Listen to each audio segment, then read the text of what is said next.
ఈ యొక్క కాలంలో మధ్యలోనికి మేము రావాలి. గవర్నమెంట్ హాస్పిటల్ పక్కన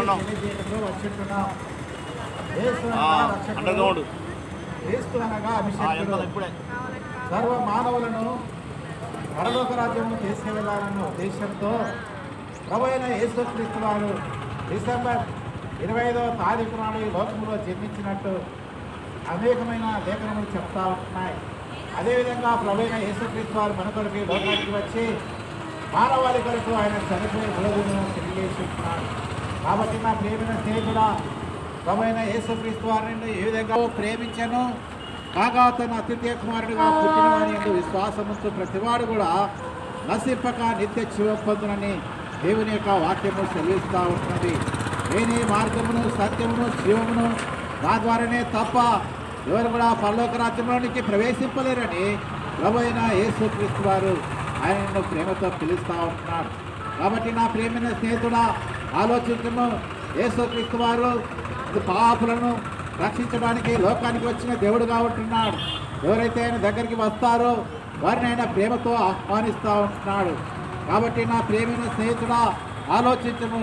యేసుక్రీస్తు వారు ఆయన మన కొరకై లోకానికి వచ్చి ఆయన లోకంలో మన కొరకై రక్తమును కార్చిన దేవుడుగా ఉంటున్నాడు. ఆయన కుమారుడైన యేసు రక్తము ప్రతి పాపము నుండి మనలను పవిత్రపరుస్తూ ఉంటున్నది. ఒక పరమాత్మ రక్తము ఈ లోకములో మానవాళి కొరకై అవసరమై ఉన్నది. అందుకే ప్రభు అయిన యేసుక్రీస్తు వారి లోకానికి వచ్చి ఆయన రక్తం కార్చి చనిపోయి బులదిన తిరిగి లేచుంటున్నాడు.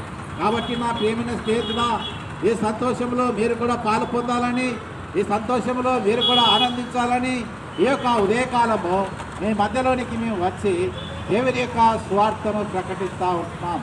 కాబట్టి మా ప్రేమైన స్నేహితులారా, ప్రభు అయిన యేసుక్రీస్తు వారు ఏ విధంగా చెప్పాడు, మీరు సర్వలోకములకు వెళ్ళండి, సర్వ సృష్టికి వెళ్ళండి, నా యొక్క స్వార్థను ప్రకటించండి అని ప్రభు అయిన యేసుక్రీస్తు వారు చెప్పిన విధముగా అదేవిధంగా మీ మధ్యలోనికి మేము వచ్చి దేవుని యొక్క ప్రేమను చెప్తూ ఉంటున్నాం. ఒకానొకప్పుడు యేసుక్రీస్తు దేవుడని తెలియక ఈ లోకంలో పాపంతో శాపంతో జీవిస్తున్న నన్ను ప్రభు అయిన యేసుక్రీస్తు వారు ఆయన నా జీవితంలో మార్చివేస్తున్నాడు. అందుకే నా ప్రేమైన స్నేహితుడా, నన్ను మార్చిన దేవుడు నిన్ను కూడా మార్చాలనే ఉద్దేశంతో దేవుని ప్రేమను తెలియపరుస్తూ ఉంటున్నాం.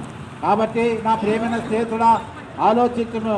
అందుకే బైబిల్ చెప్తా ఉంటున్నది, యేసు క్రీస్తు యేసు క్రీస్తు అందరికీ ప్రభు అని బైబిల్ సెలవిస్తూ ఉంటున్నది.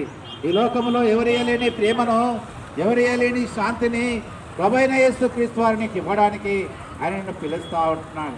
కాబట్టి మా ప్రేమైన స్నేహితుడా, ఇలా చెప్పుకుంటూ వెళ్ళాలంటే ఇంకా మీకు మేము చాలా విషయాలు చెప్పవచ్చు, కానీ సమయం లేనందున ఈ కొన్ని మాటలు మీకు తెలియపరుస్తూ ఉంటున్నాం.